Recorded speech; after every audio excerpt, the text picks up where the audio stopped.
Welcome to the Arsenal Vision post-match podcast.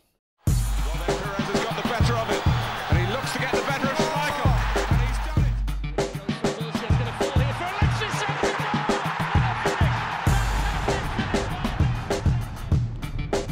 Henry, chance, goal! This is Mean Lean from arsenalvision.co.uk. More than 24 hours after the result, it doesn't feel any better. Still feels pretty rubbish, I must say. Yeah, what an awful night at the Emirates. Arsenal losing 3-1 to Monaco in such a crucial match was a bitter pill to swallow. And yeah, as I said, it doesn't feel any better today. It was just an awful game, wasn't it? Everything that could have went wrong, went wrong. We were poor at both ends of the pitch. When you are at that level, you get punished. And we've got a massive mountain to climb to overturn this, and even the most positive of Arsenal fans are going to be doubting our chances of getting through. But yeah, the strange thing about the game, I still believe that team played again, same players, get the same position in the same way, Arsenal would have won that game, scored the first goal, and it would have changed the course of the game. But we couldn't get the goal. For some reason, we stopped going forward with the same intensity as we did in the first, 10 minutes? Then they got their goal. Then we just started chasing the game, like, in a crazy way, like we did against Manchester United. What I don't understand is we've had team meetings about errors in the past. You know, the players have got together, and I don't know how it works. Maybe that's exaggeration, but from what you hear, the players have sat down with each other and said, look, got to stop doing this, got to stop doing that, let's make it better. And we did that, and we saw against Man City, and blah, blah, blah, blah, with title at the back. But then, what happens now? Have a team meeting again and just say the same points again? It just seems a bit crazy. I don't know what. Anyway, I'm going to stop because I'm going to end up on the floor crying. And no one wants to see that or hear that. So I'm going to hand you over to Elliot and James. And special guest today, Tim Stillman, comes in for Paul, who couldn't make it this week. They're going to do a much better job than I am talking about the game. So, yeah. Take it away, fellas, and I will see you all after the Everton game. Hopefully I'll have another special guest in. I won't give it away just yet because I'm still trying to confirm. But yeah, stay tuned and enjoy the podcast. See you after Everton. Candlelight vigil scheduled for the weekend as Arsenal commit footballing suicide in midweek. My name is Elliot Smith, and you are listening to the Arsenal Vision post-match podcast. You can follow me, block me, or abuse me on Twitter at Yankee Gunner. I am thrilled to be joined by my guests. I am not so thrilled to have to discuss Arsenal 1, Monaco 3. The good news is we're really good at second leg dead rubbers, so we've got that in our locker. First, I will introduce returning champion James. You can find him at GoonerFanatic49 on Twitter. James, I guess welcome back. Yes, evening, Elliot. Evening to you. So it's something, all right. And joining us for the first time, and very happy to have him on, a wonderful writer, a tremendously talented podcaster as well, and someone who I would have thought is too big for this production, but he's here nonetheless. You may know him from Arsblog and the Arscast and all the other fantastic writing he does. His name is Tim Stillman. You can follow him on Twitter, which you're already doing. At Stilberto is his new moniker there. But Tim, it is a pleasure to have you on. It's an absolute pleasure to be here. I suppose. That's one way to put it. Given the circumstances. Now, Tim, you're new to this. The way this usually works is I talk for 45 seconds to a minute, and then you try to figure out if I've asked an actual question. But we're going to try to make it more professional for you since you're here. So we got this beautiful running order on the screen in front of me, and I'm sure we will at least get to one or two of the topics. Obviously, a debacle last night that puts us clinging to the edge of the abyss once again before the second leg. But let's take it piece by piece, and then we can talk about the larger implications. So just to start, and we'll start with you, Tim, the lineup. It's the same starting 11 we picked for a few games now. You could make some argument that it picked itself. Certainly a very attacking lineup for a European night. Do you think the lineup demonstrated maybe a bit of arrogance and overconfidence that then carried forward through the game, or did you feel it was the best lineup for the occasion? I always try and judge this by how I felt, by putting myself into the position of how I felt when I first saw it. When I first saw it, I wasn't surprised. particularly. It was pretty much exactly what I thought. I thought, yes, it's on paper it's quite attacking to have Cazorla as one of your deeper midfielders, but then I think that's why he played Welbeck instead of Walcott, to try and counterbalance that a bit and give us a bit more security.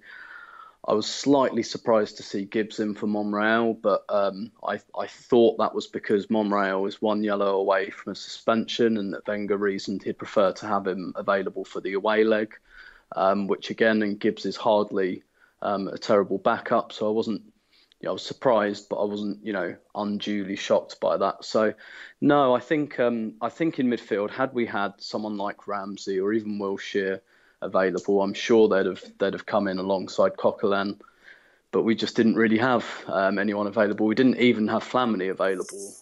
He wasn't on the bench, so I presume he was still injured. So I think it was a mixture of options. I also think that, we knew exactly how Monaco would play. We knew they'd play deep.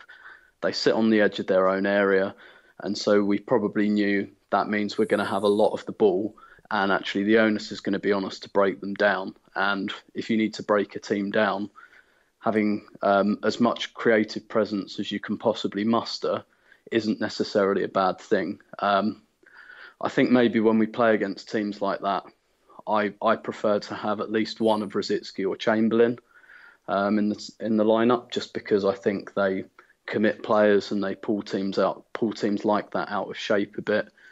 But overall, I wasn't that surprised by the lineup. I wasn't disappointed with it at all. I'm not sure it was kind of overconfident. I thought it was fairly balanced, and it's worked fairly well for us as well in recent weeks. So no, and actually, we started the game pretty well, and I think certainly in the first half, I thought we were a little bit unlucky to be 1-0 down at half time, but it wasn't a terrible first half. So I don't think what unfolded was down to the lineup really, or even the way we shaped up. I think it was just a complete mental aberration in more than one sense of the word mental.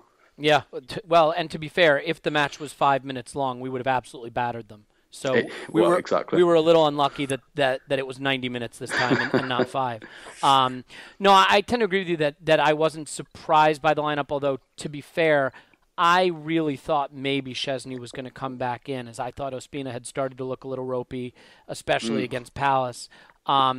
But let me ask the question a little differently to you, James, just quickly, and then we'll move to some of the moments in the match. As far as the lineup goes, Tim gave us his opinion prior to the match that he wasn't surprised. Let me ask you, with the benefit of retrospect and hindsight, having looked at it now, do you think the manager got the lineup wrong and that he should have been a little more conservative, should have played different players, or do you really think it was just down to poor performances on the night?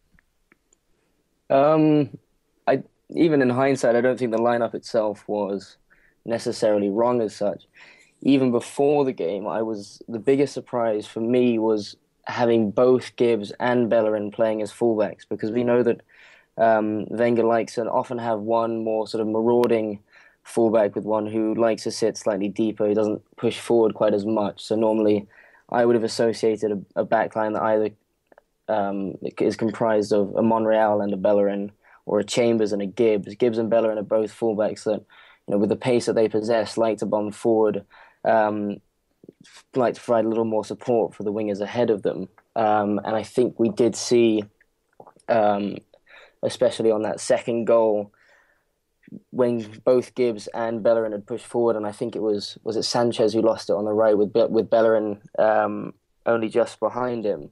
That left us fully exposed, which was then compounded by the fact that Mertesacker seemed to have a complete sort of mental blank and push forward far beyond the halfway line, leaving literally only Koscielny as the only defender within our own half in order to defend that counter. And I think, looking at it now, okay, sure, before the game it did somewhat make sense, given that Monaco are a side that had only scored 4 goals in their 6 group stage games. And at home we're a team that had previously been brimming with a significant amount of confidence, and we'd looked not only good going forward, but solid as a unit. And perhaps that was somewhat our undoing. And once we went 1-0 down, having those 2 types of fullbacks that have that mentality to push forward and in a search for an equaliser or to get back into the game, that perhaps compounded the kind of desperate attitude that we evoked once we trailed, and that sort of seeped into the rest of the team. Yeah, I mean, I think that's an absolutely accurate way to describe it, but I think there's a real question then as to what happened early in the match. We started well, we had early chances, and then it sort of settled into this lethargic pattern, a lot of passes between Mertesacker and Koscielny. I mean, just put it in perspective, Per Mertesacker played 70 passes in the match. Koscielny played 58. I mean, that's up there with as many as Cazorla and Ozil. We didn't seem to want to take initiative. Tim, talk me through a little bit the first 5 minutes and how important it was that we didn't convert that into goals, and then why you think that energy ebbed away and turned into a lot of lethargic passing between the center backs. Was it tactical? Was it mental? Or was it something that Monaco was doing to us after that opening bright start that we had? I think it's probably a mixture of all three, to be honest with you. I think it's quite natural. I think it's quite natural that, especially when you're at home, we really wanted to impose ourselves very quickly. We're playing very well at home this year, I think, and I think it's just quite natural. And I think all of us really thought, if we get an early goal, then Monaco's game plan is going to have to completely change, and it will really suit us. And we really kind of went for it, and it was a bit route one, kind of Welbeck's chance at the beginning, and I think that got our tails up a bit. It got the crowd up a little bit. But, Monaco weathered that, and they really settled into the game after that, and they kind of, they woke up a bit, I think, and they were just much more organised, and the rest of it. So I think it was really a mixture of all three. I think I said at the time, kind of in the stadium to my friends that, because it's a real bugbear of mine, I think there's a very popular kind of perception, and it's not always untrue, that Arsenal don't defend well. I think we can defend well, and we do on occasion when we put our mind to it. But I think equally as big a problem, if not bigger, is us converting our dominance. I don't think we do it enough. I think it's a very long-standing problem. I think when you look even at the beginning of the season, the amount of shots on goal we have and the amount of goals we glean from it is just not good enough. Even a game like Aston Villa, when we won 5-0, I mean, I think we should have won 8 or 9-0, to be honest. And I know that's harsh in that context, but there's games, we win 1 or 2-0, and you just think that really should have been more. Or, like West Ham away over Christmas was one that I really, I was tearing my hair out at the end, because we should have been 4 or 5-0 up. Yeah. And that's not me being glib and, we had a couple of shots. I mean, we had 3 clear-cut chances at 2-0 and missed all of them. And then we end up hanging on at the end of the game. So I really think that our forwards compound the issue of our defence. And our forwards put our defence under a lot of pressure, because they don't make the most of the attacking play they have. And I just think it so often, and it might just be a kind of confirmation bias on my part, but in that first 5 minutes, I said to my friend, I said, we've got to score. We've got to score while we're playing like this, because the whole game is not going to be like this. Monaco don't give away many chances, although they did last night. Really, we created probably 5 or 6 clear-cut chances last night. Yeah, and as the badly as we expected defended. goals. Sorry, just to jump in. Not that I'm a huge stats wonk, but the XG, or expected goals from the game, was 2.9 to Arsenal to 0.9 for Monaco. So on that basis, I mean, certainly we underperformed the chances we created. Absolutely, and I think it happens time and time again, and not incorrectly. The focus would be on how badly we defended, but we attacked just as badly. There were just as kind of the size of the mistakes going forward. To only score one goal in kind of the 92nd minute, given what we created, is just not good enough. And I think it happens a lot. And we have these periods of dominance and we just don't capitalise. And I think that's a real regret, because we must have known, given the way that Monaco play, that chances would be quite precious. Yeah, and I mean, the funny thing is, and you alluded to it, this game actually should have been a lot easier, because they did concede quite a few good chances. I don't even think they defended all that well. I think a lot of the praise they're getting is over the top. And if you look at it, they were missing a lot of their best players and most experienced players. And to your point about getting off to a good early start, Tim, I think that was a young team filled with less experienced players, and if you get out on top of them early, they may crumble. But we gave them a platform, and then that platform was built into a mountaintop when we conceded. But we'll get to that in a moment. Quick question for you, James. I think, the thing I noticed is after the early salvo where we really sort of hemmed them back, and Gary Neville was the commentator on my telecast. I assume he probably was for you, unless, were you both at the game? No, I was at a pub, but they weren't. There wasn't much volume on the TV, so I had to sort of create my own rowdy commentary. Well, Tim, I think I can jump to the accurate conclusion. You were there. So I mean, you would not have heard Gary Neville, but he was praising us to the high heavens for about 5 minutes, and then it went south from there. James, just quickly, what was the problem with our build-up in that first half after the initial good start? Was it that the midfield, which hasn't really been working against Leicester and Palace, we started to see it even against Spurs, is it there's something wrong with that midfield dynamic? Was it nerves? I mean, a lot of passes back and forth between Mertesacker and Koscielny with when they looked up, no one to give it to. What do you credit for being the biggest reason why the build-up in the first half was so lethargic and didn't seem to have any way to get started? Well, as Tim pointed out, it's probably for a variety of different reasons. I mean, Monaco they sat deep for a decent part of that first half and most of the game, but they did mix it up slightly with combining a sort of high press tactic, which kind of stemmed the type of fluidity and momentum that we were able to build throughout the game.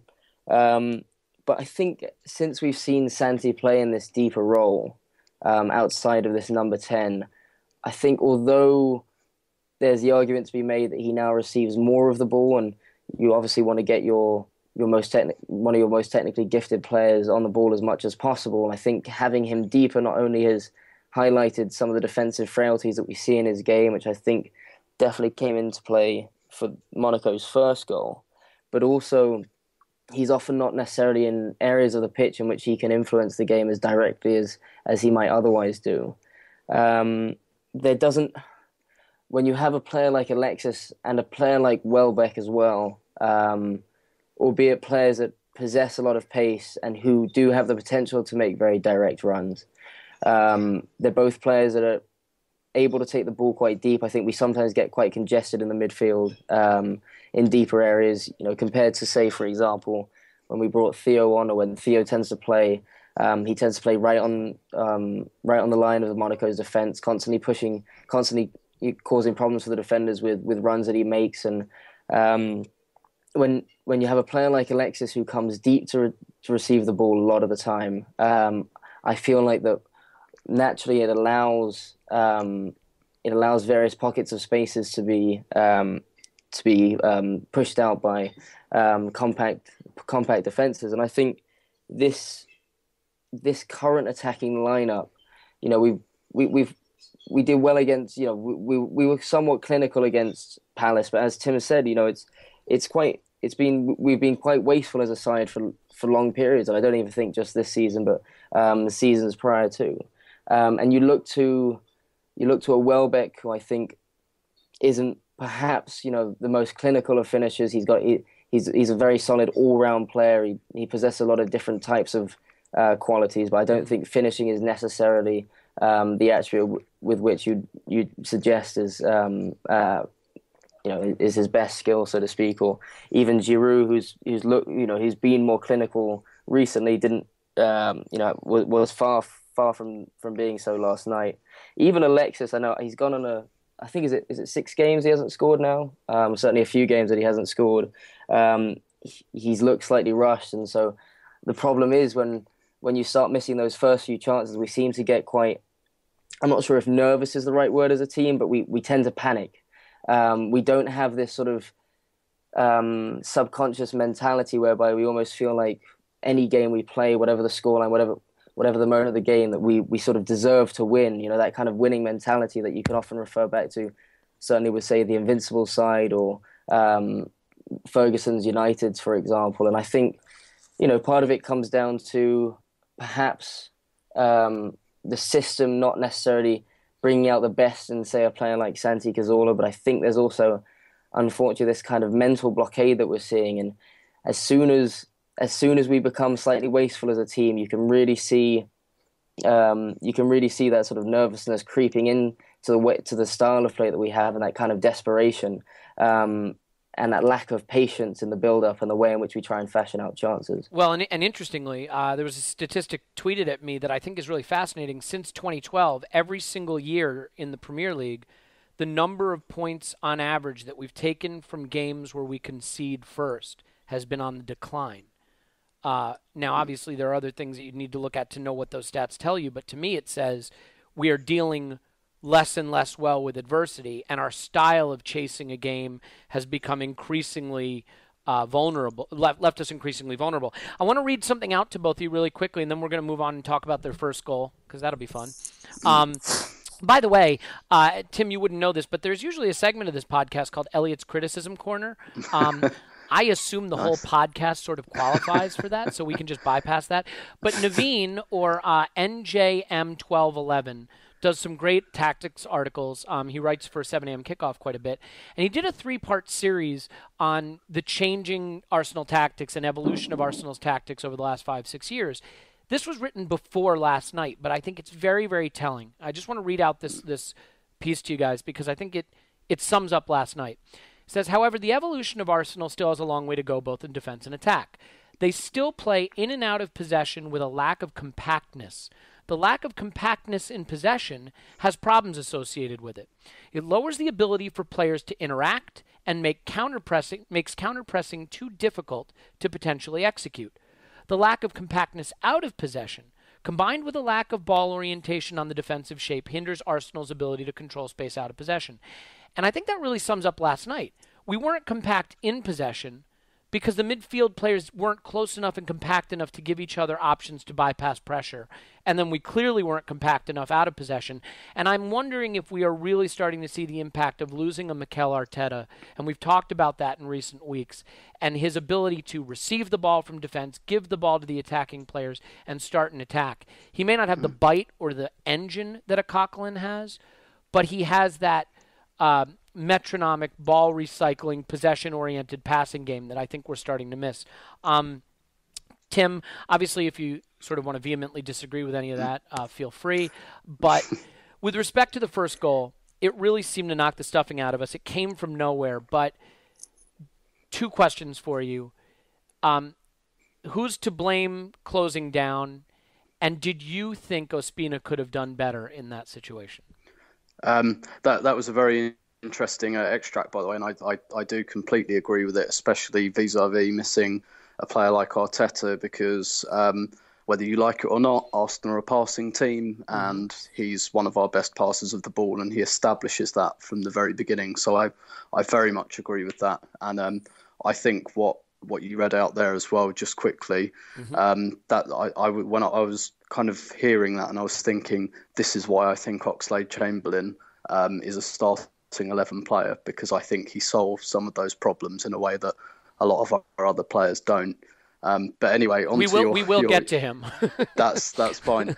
Yeah. Onto your actual question about the first goal. I mean, it's difficult. I've not seen it back again since it kind of seemed to go in slow motion with the amount of time Kondogbia was given to kind of stride towards the shot. And I mean, really, when it takes big deflection like that, there's an element of kind of ill fortune there. It can be diverted by having a midfielder closing him down, and perhaps this is where, on one hand I'm inclined to ask where Coquelin was, but also he can't be everywhere at once, and it's not just the preserve of the defensive midfield player to do that. And maybe that's where we were slightly weak having Santi in that deep role. And actually, I think one of the reasons Wenger likes Santi in that deep role at the moment is because he doesn't have Arteta. And so Cazorla kind of, sort of in a different way, makes up for that, because one of Coquelin's shortfalls is possession. He's not a fantastic passer, but if he has Cazorla close to him, Cazorla's a fantastic passer, and he can kind of just give us a little bit of that nice ball retention, albeit in a slightly more threatening way than Arteta does, but without his defensive nous. But it's difficult to say without having seen it again, but I've got to wonder where one of our central midfielders was, and in the end Mertesacker has to kind of run out to it, and didn't really cover himself in glory by turning his back on it. And I think it reminded me a little bit of, I don't know if you remember Nathaniel Klein's goal in the Capital One Cup, which was a fantastic hit. Same end of the ground, but it was very, very similar. He had stacks of time to line it up before somebody closed it down. And actually, I think this is a failing you see quite a lot. Arsenal can see quite a lot of goals from outside the box. And it's usually because we give players time and space to hit a shot. You could make the same analogy to the cross that was delivered for Harry Kane's winner in the North London Derby. Exactly, yeah. Just not quite having that every player has that mentality of going and getting the ball back. With regards to the goalkeeper, yes, I think he could have done better. It's one of those weird things. It's a kind of typical Ospina goal to concede, in that you can't hugely blame him. It's not an absolutely massive error, but at the same time you kind of think, well, a top goalkeeper I think saves that, or at least tries to save it. And I think that's what got me more than anything, because a deflection, and listen, the speed the game has played, the speed shots are hit, it's difficult. It is difficult to react when a shot's deflected, but he didn't.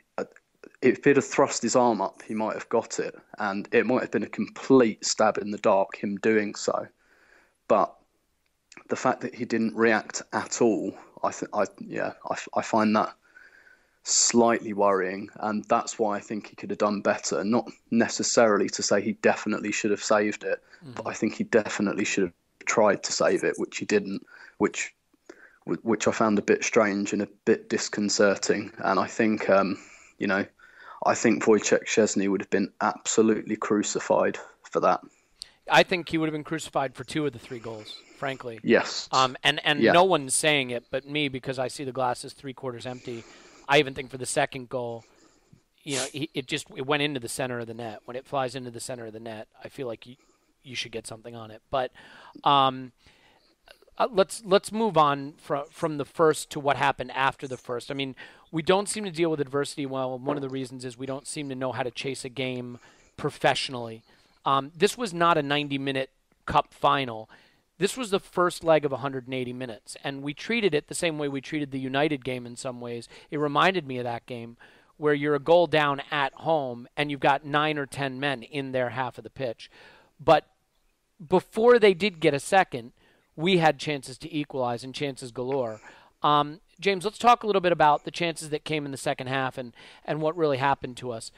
We started to really press. There was an urgency to our game, which you'd expect, and we did create chances. And I don't think Monaco's defending was even particularly that impressive. But the chances, unfortunately, mostly fell to Giroud. He has been fantastic at finishing lately, but if you look at his limitations in his Arsenal career prior to this season, it's that his finishing percentages have been poor. His chance conversion percentages have been poor, and really poor in big games. Talk me through. That's a weird way to start a question. Let's start it in a way that doesn't sound that way. I hate that. Talk me through. What am I? A child? Anyway, how about this? I'm just going to ask you a question. Do you think that what happened to Giroud last night was just a poor game, mental weakness, or general limitations in his game as a striker that are evidence of why some people think we need a better center forward? I think most of it comes down to the fact that he had an off day. I think one of the major limitations we saw in his game and in his finishing is most of the chances that came to him came on his right foot, which he seems particularly uncomfortable with using. I don't remember many goals that he scored, certainly not this season, with his right. But even still, I remember the cross that came in from Santi Cazorla's free kick. He had a free header, which you normally bank on him to put away. Normally sort of his bread and butter stuff. He had several chances at the near post, and a couple fashioned out by Alexis making a surging run, and I think there was a Bellerin cross too. And the most disappointing thing about each and every one of the chances that fell to Giroud was that he didn't test the goalie on a single occasion. Each of his finishes, or attempted finishes, went quite wide or high off the mark. Which was your favorite miss? Which is my favorite miss. Well, I love them all, Elliot. The most frustrating miss was, I think the easiest chance was the one that came out after Alexis had a shot parried, and he had the entire goal at his mercy, which he managed to somehow sky over the bar. And also, I keep rehashing and it's doing me no good, I can assure you, the headed opportunity, just because, as I mentioned, that's the type of chance that Giroud often thrives on. It's funny. I would have said that near post stab is the one he almost always puts away. He does, but like I said, I mean, that one was on his right foot. Often you do see him come across with his left and flick it with the outside of his boot. And another thing with Olivier today is one thing that we've talked about so far this season is an improvement in his game has actually been from a mental point of view. He hasn't seemed to have that typical kind of Giroud fists on the ground and making these grimace faces. Wild gesticulations. Wild gesticulations, indeed. After misses, which tend to sort of compound the issue. And I think that was something that really did seep back into his game last night. And I don't know if maybe, especially in his mind, it was the occasion of playing against a French side that I'm sure he's obviously played against Monaco in the past, and it being a Champions League game, maybe he's bigged up the game a little bit in his head, and the occasion somewhat overawed him. I think even outside of his finishing, as you mentioned, his chance conversion in the past has been a criticism we've had of his. But even his hold-up play, his link-up play, aspects of his game that he's normally somewhat phenomenal at, or certainly the stronger parts of his game were off. His entire repertoire of skills just didn't seem to be on at his highest wavelength, so to speak. And it was an ultimately extremely disappointing performance, and in fact probably the most costly performance on the day, because had he buried at least one of those chances, we're right back in the game, and the context and the picture of the game turns on its head, and we probably don't concede that second goal because it eases that desperate attitude towards the rest of the game, and it's certainly the most frustrating performance to sort of hark back upon. It was bad, and statistics sometimes will make you look at something differently and say, well, maybe my initial reaction was wrong, but the statistics with Giroud just drive the nail in, because it's 6 shots, none on target, 55% pass accuracy, 4 unsuccessful touches, no key passes, no successful dribbles. Not a good day for Olivier. Tim, it was a problem really for more than Giroud, though. I mean, Alexis probably wasn't on his best game, but just to make the point that, again, sometimes the statistics tell a different story. 4 shots, 2 on target, 3 key passes, 5 successful dribbles, but 5 dispossessed, 2 unsuccessful touches, and that cost us as well. As far as the forward play, there were chances missed by everyone. I thought Alexis could have done better with the volley that he kind of mishit. Welbeck certainly had some good opportunities. Do you think that we've made the mistake of overrating our own attacking players? And Alexis aside, do you feel that at the highest level, players like Giroud and Welbeck probably are not of the quality we need to take the next step, and that was on display last night? Or again, do you think it was just everyone has a bad night, and unfortunately all our players had it at the same time last night? I think, to be honest with you, like last night probably did show you a little bit of kind of the limitations in Giroud, because what happened was, and the absolutely correct point was made in terms of the absolute bottom line, was the first chance that came to him was on his right foot, and he's improved in a lot of aspects this year, but he has not improved his right foot. It doesn't look like he's working on it particularly. Mm-hmm. I remember getting quite a lot of flack last season because I had a little bit of a go. He scored a goal against Southampton where he charged the goalkeeper down, and the ball was like on the goal line, and he ran up and put it in with the outside of his left foot.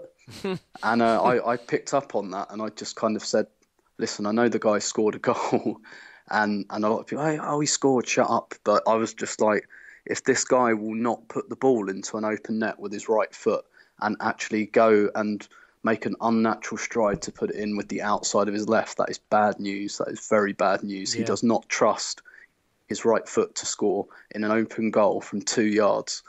And, footballers reveal a lot about themselves in those kind of mini moments like that, because that's instinct taking over, and his instinct tells him, do not use your right foot under any circumstances, and that's very bad. And we paid for that last night. He paid for it. And then I think what happened was he missed the first one and it got in his head. And you really saw that with the last finish, the kind of the blaze over the bar. And that was just, that was just him kind of, that was frustration, that was insecurity. And he'd given this interview before the game where he said stuff like, when Diego Costa misses, he's got a stony expression, he doesn't show anything. And, that's what I'm trying to do. And then he went and did completely the opposite. Yeah, that punch into the ground was like, exactly. Melodramatic, to say the least. And I think probably you kind of have to put up with the fact that with Giroud, you will get games like that. Stoke away, I think, was another example. He missed a very presentable chance at 1-0. And then he played awfully. Afterwards, it got in his head. We like to have villains after games like this. And the thing that's so hard is there were so many poor performances last night that it almost feels unfair to single anyone out. But I do think that, here's one. Tell me if you've heard this before. Goals change games. Yeah. And obviously we were the engineers of our own downfall. But if Giroud scores one or several of those chances, we probably are playing the last 30 or 40 minutes of that game a little differently, and you'd like to think there'd be a different outcome. I'll stay with you for a minute, Tim. Their second goal, it was basically a Per Mertesacker, like dystopian nightmare. I mean, I was tempted to tweet, did Per just develop dementia? But I didn't want to be offensive to anyone who has a family member with dementia. I mean, what on earth was he thinking in that moment? I mean, is he 100% to blame for that? Or was our shape so abysmal that even if he doesn't step up there, he probably gets beat for pace and we still concede? I think really just the shape of the whole thing was abysmal. That was a particularly bad decision, particularly because Bellerin was ahead of him as well, was ahead of the play. And I think, going back to the point earlier about playing two offensively minded fullbacks, perhaps if we've got Callum Chambers playing at right back, Callum Chambers is maybe 5 yards backwards and able to, not the paciest guy, but able to try and mitigate or at least hold up the player that runs away with the ball. But instead, the Monaco player runs away with the ball. He's got all the time in the world and all the space in the world to pick out his pass and everything like that. I think it was kind of a group aberration, as a lot of the game was. Mertesacker's decision was particularly bad. And again, I have to ask, where on earth was Francis Coquelin? Where on earth was Santi Cazorla? Like, where were they all?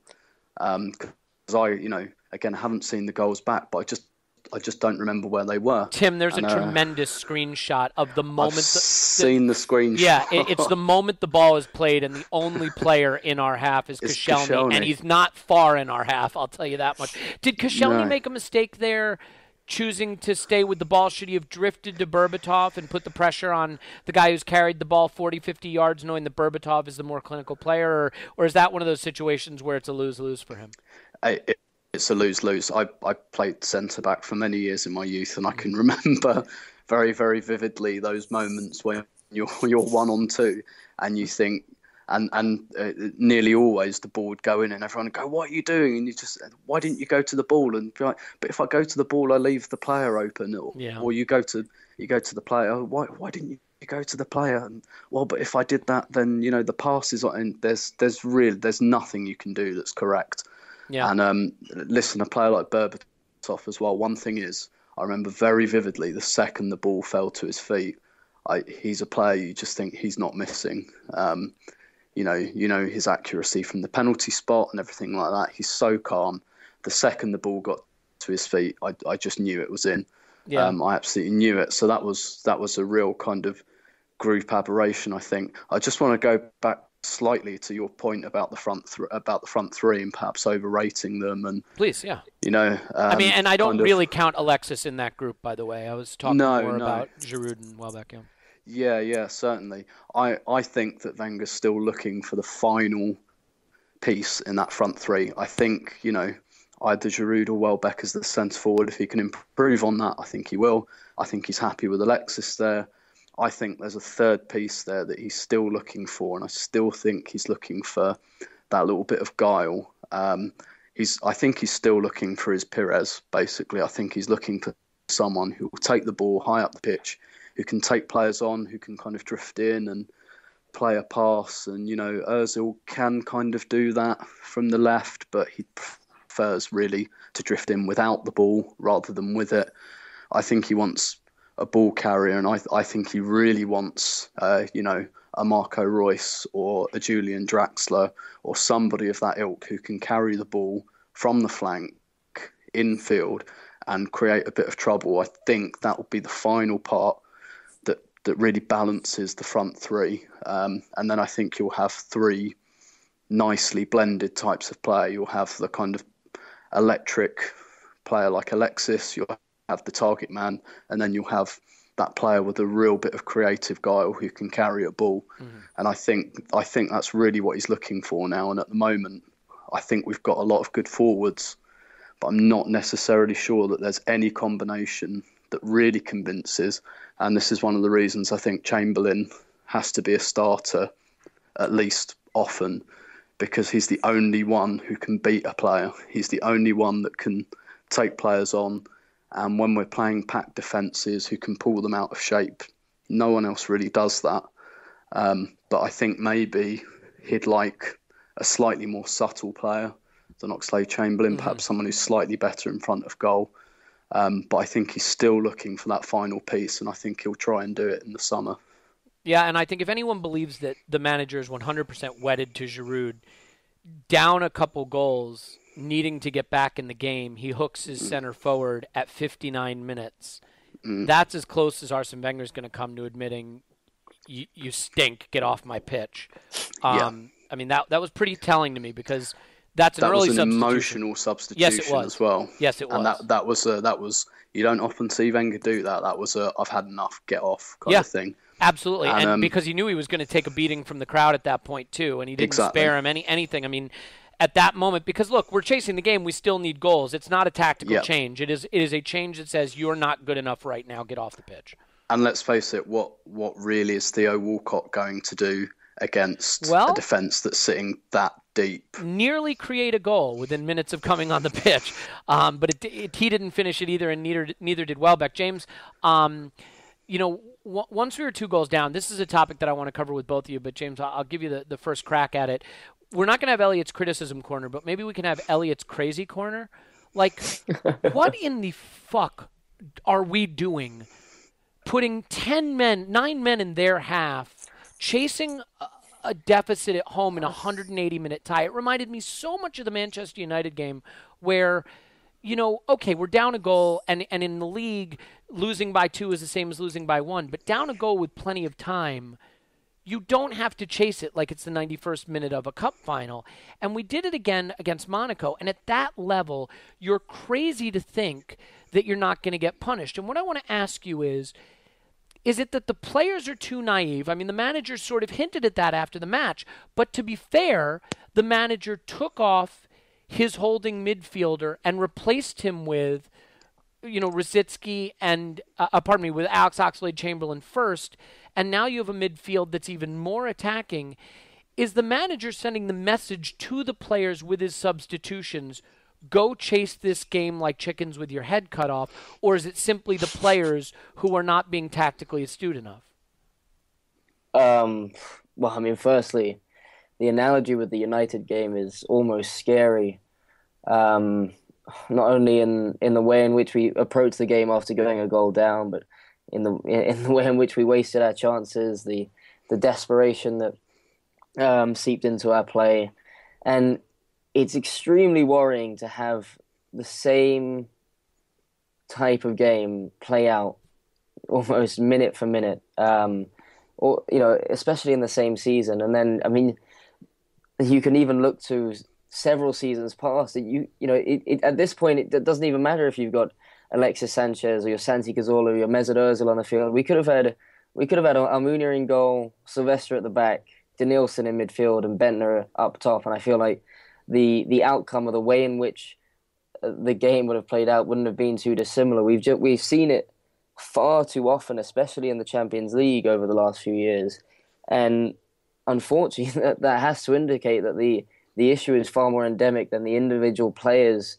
being too naive or personally being at fault in the way in which they approach the game, because ultimately that comes down to the way in which the players are drilled, the kind of direction that they're given by the manager, and as you said, the type of substitution in which the manager made, which was taking off Coquelin, who himself, when I associate the style of play of that of Coquelin's, I associate someone who, in any type of game, is always not too far from the back four. He always holds back. He rarely pushes forward. But yesterday I think was the first game I've seen where even Coquelin sort of got involved in the desperate throw, Hail Mary type esque strategy of just bombing all the players forward and hoping that a large number of players in the opposition half will lead to greater chances being created, which, arguably it did. But the problem is, in a game like this, which is not, a one-off final per se, which, even so, I'd argue you'd only reserve that kind of tactic until perhaps the 85th minute, or much later on in the game, at least. It's extremely worrying. We have a second leg to play at Monaco now, one in which we have to score 3 goals against a side that I doubt have conceded that many goals for let me give you a hint. That game ends 2-0 to the Arsenal. Well, I was going to say it's just in case you were wondering. What will happen is we'll score an early goal. We'll dominate large parts of the game, and we'll score a second late on, and we'll come out of the game saying we left ourselves with too much to do after the first leg. It's crazy. It's really worrying, and I really, as much as I'm a big supporter of Wenger, but certainly in the way in which we've been approaching, I'd say, big games, but certainly Champions League games as a whole, and certainly in the knockout stages, there's something that's not quite right in the approach to these types of matches, and it's a real worry, and you really get this, I'd say, apocalyptic sense today. Certainly I do. My Twitter timeline's apocalyptic. I've got an apocalyptic hangover. That was me the other day. I can feel your pain. You know what, though, James? I said it in the opening as part of my glib introduction that I like to do that nobody is amused by, is that it was footballing suicide. And I say that because I don't think Monaco did anything particularly brilliant. They were reasonably organized, but gifted us great chances we missed. And they didn't attack with any particular flair. I think any team can score goals when you give them 3-on-1s and 2-on-1s and a goalkeeper who can't get back after a ball's deflected and there's no ball pressure. they won't believe the good fortune that they had with the way we played that game. Tim, Oxlade-Chamberlain scores a goal. It's a moment of magic, individual brilliance, out of nowhere. It's 2-1. At that point, you thank whatever football gods there are. You kill off the game. You go to Monaco and think we can beat these guys by 2. The third goal is a combination of tremendous poor play, but also immense stupidity. I quoted the statistic earlier that every year since 2012, our points garnered from losing positions has decreased. And I do think it's down to the way we chase games. There is this gung-ho, hell for leather, throw everything at the problem kind of approach. You can argue the sense of it in a Premier League game where, honestly, draws are almost as bad as losses, the way the Premier League shakes out. But you can't argue it at all in a two-legged Champions League tie. Why do you think there's such a failure to understand game state, game situation, circumstance on the part of the players? I mean, how much of that is on the manager? How much of it is on the players? And why are we not more aware of circumstances in-game? Why is the in-game intelligence not there? That's a really, really good question. And I'd be tempted to say it's on the players and the manager, but it doesn't seem to matter who the players are. The same things keep happening. Good point. And I think really on nights like last night, you see the limitations of Wenger's kind of laissez-faire, let them work it out for themselves kind of attitude, which is not all bad. In fact, it's mainly good because it mainly garners good results. But on nights like last night, where in the second half, they played like children, and children sometimes need guidance and babysitting, and that's probably what they needed last night. And did you hear how Arsene phrased it, by the way? Yes, I did. I thought it was really well said, but it also begs a question. He said we played maybe too much with our heart controlling our head, and at this level, that's not good enough. And I would say teams play with their heart more than their head when they haven't been drilled well enough on what the strategy is. Exactly, and this isn't young Arsenal anymore. This isn't these are guys who, the likes of Sanchez and Özil, they've been far in this competition with other clubs, and they know what they're doing in this competition. So why does this aberration keep happening? And I even go back to something that really got me about the Palace game was I thought we looked absolutely comfortable with what Palace were throwing at us until we brought Gabriel on, and we went to 3 centre halves and nobody seemed to know what they're doing. And I remember saying at the time, I was like, hang on, this guy can't speak any English, and you're going to put him on and change the formation. How have you explained that to him, and how are you expecting him to relay that to... He didn't look like he had the first idea. Well, what's he going to say to Mertesacker and Koscielny? He can't speak that. He can't speak any of the languages that they speak. So he just put him on and was just like, right, 5 at the back, and that's it, and no further instruction. And Gabriel's kind of coming on thinking, right, okay, thanks for the tactical instruction. I didn't actually understand a word you said. So that's a bit shambolic, isn't it? Like, to put on a guy who can't speak English and then tell him that you're changing the formation. I mean, that struck me as amateur. I wish you had been on the last pod, because I kind of went mental over that myself, and we had a good debate about it. But it does, again, beg the question, are the players being given enough preparation, especially preparation vis-a-vis circumstances, situations, and opposition? See, I'll just give you quickly my thought, and then James will bring you back in here. I believe that professional athletes in any sport, the more well-prepared they feel for a situation, the more confidence it gives them. So when they step on a pitch or a court or a field or whatever it is, and the opponent does something that they've been trained to expect, that makes them go, aha, I knew they were going to do that, and I know how to counter that because we worked on that. But when the opponent does something they're not prepared for, or they don't expect, and it surprises them, or they get into a situation they weren't prepared for, like falling behind or whatever it is, then they start to panic, and they default to whatever their emotional response is or their instinctive response is, which may not be the right response. Now, I realize that I'm hypothesizing a lot there, but don't you think it's possible, Tim, that that's kind of what's happening to us, that the players are not well enough drilled on what to expect. And so when they are confused by what they see or a circumstance they're not prepared for, they default to just raw instinct. Absolutely, absolutely. And, last night, you look at that and it's we're not privy to what's said or what happens on the training ground. But I find it impossible to believe after what we saw last night that on the training ground, the conversation, if we go 1-0 down, this is what we do. That conversation cannot have taken place. And if it did, then obviously, the manager didn't communicate his instructions very well, unless his instructions were, if we go 1-0 down, let's have 9 up front and fuck it.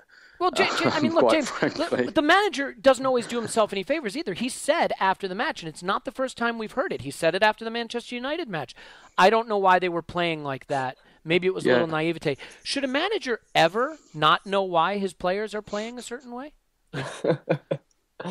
No, frankly. Listen, it's sometimes it might be a tough balance to strike in that we know Wenger prefers to let his players sometimes talk it out at halftime or give players the freedom to approach the game as almost as they see fit and to sort of organically develop this patterns together and a type of fluidity and a style of play throughout a game. And he invokes a lot of trust in his players and a lot of faith. And, it's part of that has allowed various players under the Wenger era to flourish. And I think, that was a significant component to the Invincible era, say, that, allowed us to prosper as well as we did during that period. But a lot of that also is down to the type of players in the squad, the length of which they've been playing at. And also that type of strategy, so to speak, or the way in which Wenger conducts his players and strategizes, that doesn't preclude or exclude the discussion of how one or how the players and the team should approach a game at certain different stages or under certain different scenarios. It doesn't have to be a methodical, AVB type, lengthy tactics for every individual single player and, breaking down, every single opposing player's weaknesses and different scenarios of at 1-0 down in the 25th minute, or if you go 1-0 down in the 35th minute. It seems quite basic to me that there are certain aspects of of the way in which a team should react, or the way in which the team should tackle a game, given the way in which depending on the way in which a game transpires. Because as we know in football, and you've already mentioned the cliche once on the pod that goals change games, and I hadn't heard that.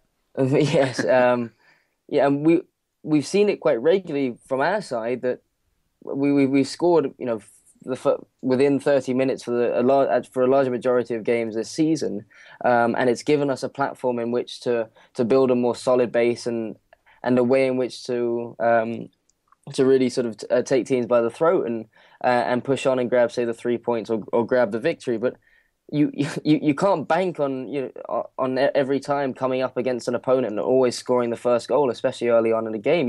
You've got to be prepared as a professional and as an athlete to be able to adapt correctly and as a unified team in a methodical and calm and calculated manner, which is something that we seem to struggle with, especially when things go, completely, perhaps opposite to what one may expect. And I think the expression you're looking for is tits up.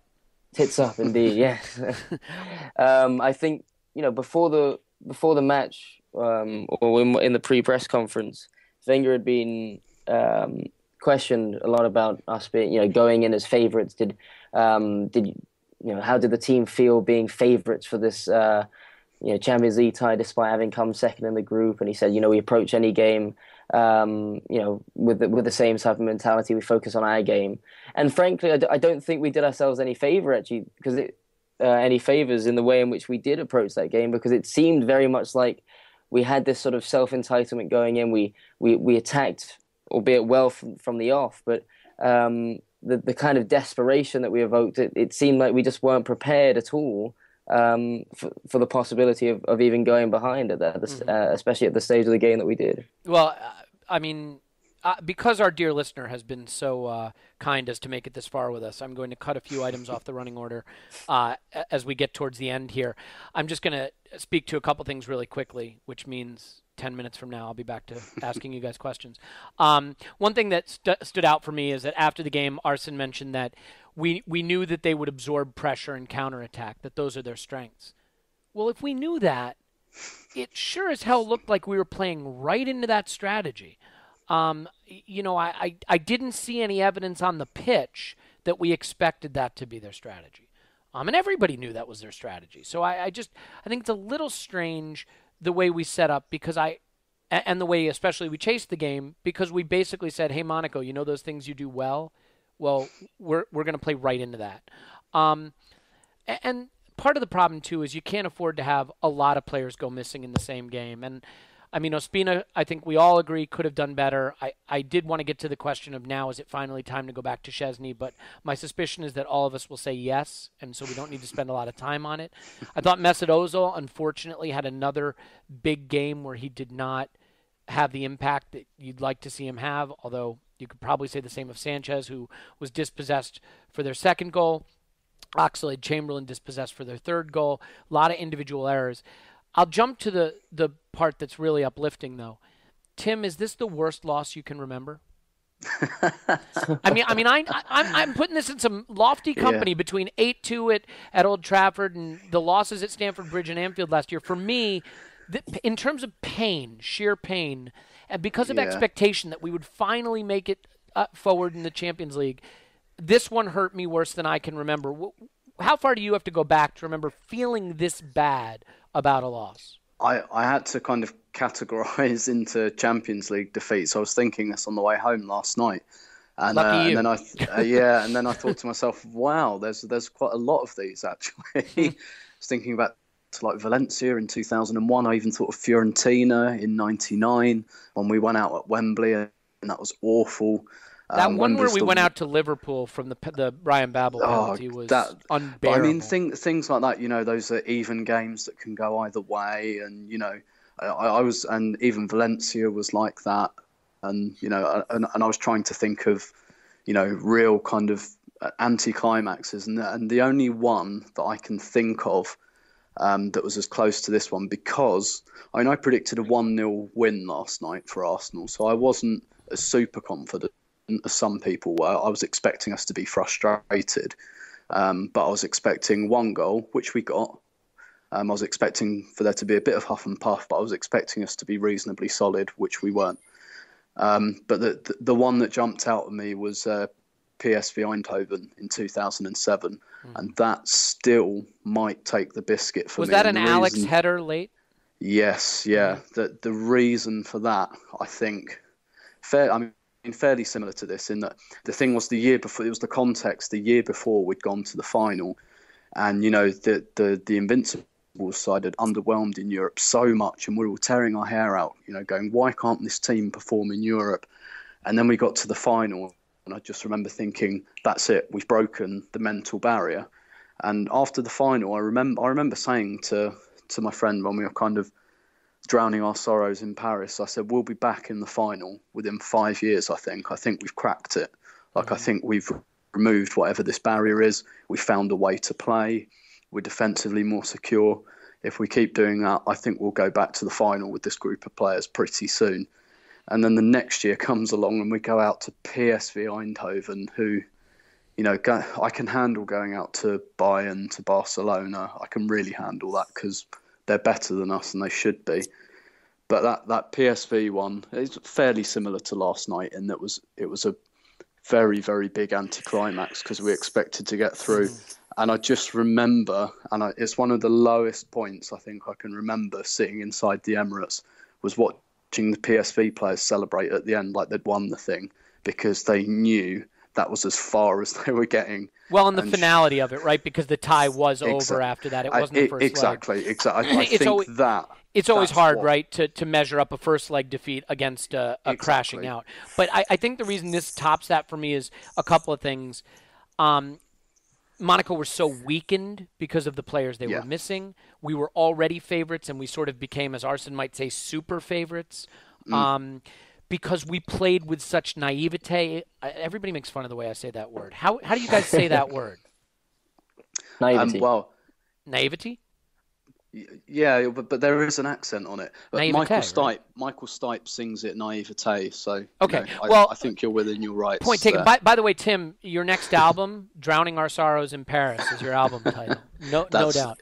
We'll go with that. So I mean, just the naivety or naivete with which we played, the fact that we lost to vastly inferior opposition that was weakened at the time, the fact that they scored 3 goals on us at our stadium when they'd scored 4 in 6 group games. I mean, it's pretty bad, and it's another second leg dead rubber. I mean, I'll ask you the question I asked Tim, James, and then I'll ask you the second one after that, and then, Tim, I'll get your answer, and I promise, dear listener, you are almost done. You're almost free to this.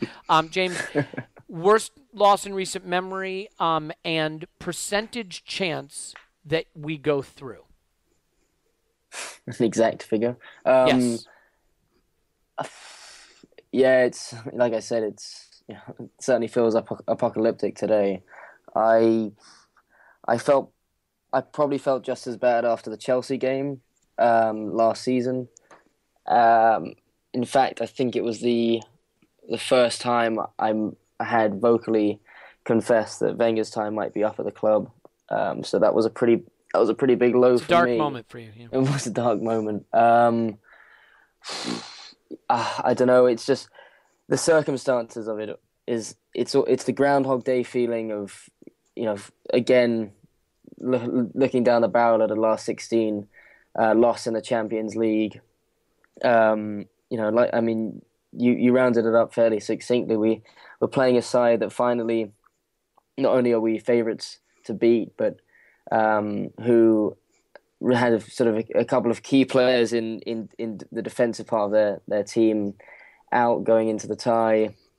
A team that the one aspect of their play that you would say they struggle with the most, which is actually finding the back of the net, something they seem to do with relative ease, given the way in which we ended up just sort of playing into their hands last night. And it's even more frustrating given that we really did start to get the feeling that this was a team that had now been growing in confidence.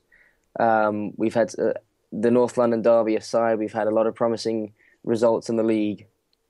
Albeit we've got to go to Old Trafford in the FA Cup, but if we can somehow break that curse, we have a really good chance of competing for the FA Cup trophy once again. We're off the back of a season where we finally broken the trophy drought, and a season isn't all about where you finish in the league. Whether you make the top 4, or the top 3, or whether you say get the FA Cup victory, but it's also about the memories that you create in a season. The big victories, for example, we can look back at the end of the season towards the win at the Etihad, and that will almost be like a. That's sort of the only one that comes to mind for me, James. I gotta break it to you. That's going to be on the front of the DVD for the season review next year. Well, that's the issue, and also I think, for me and for us, especially as a trophy, the one trophy that we're yet to win, and the glamour that's associated with the Champions League, there's that extra bite and that extra glory associated with these types of games, and to so consistently, and not only to so consistently be knocked out, but to so consistently be out of the tie by after 90 minutes in a 180-minute game it's so demoralizing, and it's so frustrating, and to round it up, the percentage chance of us going through of I don't know 0.5%. I don't see. You really put it that low? I really do not see us being able to put 3 against a Monaco side that who are so defensively sound, who probably will have a couple of those players back by the time they face us. And frankly, I think we'll do as we always do. We'll put in a good, we'll probably end up winning 2-0 and just be that little bit off the pace and hark back to leaving ourselves with too much to do after the first leg. Yeah, that's fair. I mean, good eulogy. I think it's frustrating and it's hard to tolerate. I mean, I'll tell you how low I was. I love the Champions League, absolutely love it. And when we've gotten knocked out by Bayern and Barca in recent years, and then we pushed for top 4, a lot of people on Twitter and social media and people I talk to say, "What's the point of? Who cares if we qualify for the Champions League? It's a competition we can't win." And I've always rubbished that and made the point, that's ridiculous. It's still great to be in it. It's still fun to watch those games, the big European nights. You still have something to dream of. If an Atletico Madrid or a Borussia Dortmund can get there, we can get there. For the first time after last night, I really did start to see the perspective of what is the fucking point of being in the Champions League? I mean, this is really difficult to take because, this was handed to us, and not to disrespect Monaco, but handed to us as an opportunity to be in the last 8. And from there, you can really start to dream of big things. And we spectacularly flamed out. For you, Tim, I look at it. We're going to a very defensive team who's good at counterattacking, needing to score 3 against them. That probably is the worst case scenario. What would you say percentage-wise is our chance of going through from here? I'd put it at possibly slightly less than 5%. I think that the pattern of the game will be fairly established. Monaco don't need to score, so I'm not sure we'll see. We need to score 3, and they don't have to score at all. So I think, I say perhaps somewhat optimistically, I don't think we'll see them quite counter-attack as much. I think we'll really impose ourselves from the off, and the pattern of the game will be set, and it will be attack versus defence. And it'll be down to how we can break them down. I think the pattern of the game will play out. I would put money on Arsenal winning 2-0. But because we've got so much to do, we'll probably tire in the last kind of half an hour or so, like we did against Milan a couple of years ago. So I think it is pretty worse. Had we lost last night 2-1, when that Chamberlain goal went in, I thought, right, I think we got a chance. And I think... No, I think a fairly good one. I think Monaco might have thought, how do we play this? If it's Arsenal have to win 2-0, you can get caught between 2 stools. I don't think that's going to happen now. I think Monaco they know they don't have to score a goal, and they're very good at not conceding them. So I think we'll have a fairly established pattern of the game. And the chances of us winning it, I'd put at less than 5. My personal chances of being at the game are about 50-50 now. I've got flights and hotel and tickets and all of that, but the Home Office still have my passport for reasons I won't bore you with, and it's about 50-50 that I'll get it back in time. I would just tell them to keep it. If I don't make it, we'll do it. That's what I think. All right, well, just to summarize, and I don't want to put words in your mouth, but would it be accurate to say that you believe 2-1 would have been better than 3-1? Well, yes. Yeah, yes, I tend to agree. I do. And I do in fact, well. at 2-1... If only the players had known that. At 2-1, I think we would have gone through. I even think... I'll go as far to say that. I think we would have got it back at 2-1. I do. I'll ask you guys one more... Oh, sorry. Go ahead, Tim. I was just going to say, because you can play a bit more smart when you only need 2 goals. You can get one... You can do the Anfield. You can get one, sit back, stay solid, go for the next. When you need 3, it's got to be all out, and that's not a good recipe. Yeah, I mean, with 2-1, they wouldn't necessarily know whether to stick or twist, especially if you get an early goal. But now their game plan is made for them. I'm going to end on this just real quick, and maybe you guys can limit yourself for the sake of everybody who's got to download this. James, what now? Do you expect us to pick ourselves up, dust ourselves off, and show some grit and determination and mettle and a real reaction at the weekend? We're back at the Emirates, which may actually be a bad thing, but we're back at the Emirates at the weekend for Everton. Do you expect a strong response, or do you expect a total collapse or something in the middle? Well, we've been known to be a side that when Collapses. Facing poor results, we've tended to rebound quite well. Although after the North London derby, we looked particularly shaky at home to Leicester. And don't forget, last season after Chelsea, we had that super handbrakey game against Manchester United. Sure, but we tend to have pretty handbrakey games against Manchester United, no That's matter a fair the point context. as well. Touche. Okay. So, the problem is now is that game at Old Trafford in the FA Cup has far more meaning than it would have done otherwise, because I think if we would have gone through against Monaco, which, okay, maybe 0.5% chance is a little harsh, but obviously the chances are extremely slim. We're not doing it. I think if we had got to the quarterfinals, fans would, and then came up against a big team and lost, I think fans would have been pretty happy about the way to finally have at least made it through one round in the Champions League knockout stages. You'd say that I'd still have us probably as favourites to finish third in the league. But the shine of that, even if we end on a good run, we look like, perhaps a squad that has the capabilities of competing next season, that shine's going to be taken off if we finish third but end up losing at Old Trafford once again in the FA Cup and having been knocked out in the last 16. There'll be serious questions asked, and I think the season could only then be deemed as a failure. So frankly, I mean, yes, we've got to rebound strongly in the league, certainly, which I think we will do against Everton. But that game against Old Trafford in the FA Cup on the Monday night is going to be massive, and I think this team is really going to need to bring back the FA Cup again if fans want to even consider calling the season somewhat of a success. Yeah, I don't disagree with that. Tim, your thoughts? I mean, do you expect a response? Do you expect handbrake? Do you expect a collapse? Can this team pick itself up from this? Yes, I think it can. I think we'll beat Everton on Sunday. I don't think it'll be emphatic. I've got kind of 1-0, 2-1 in my mind.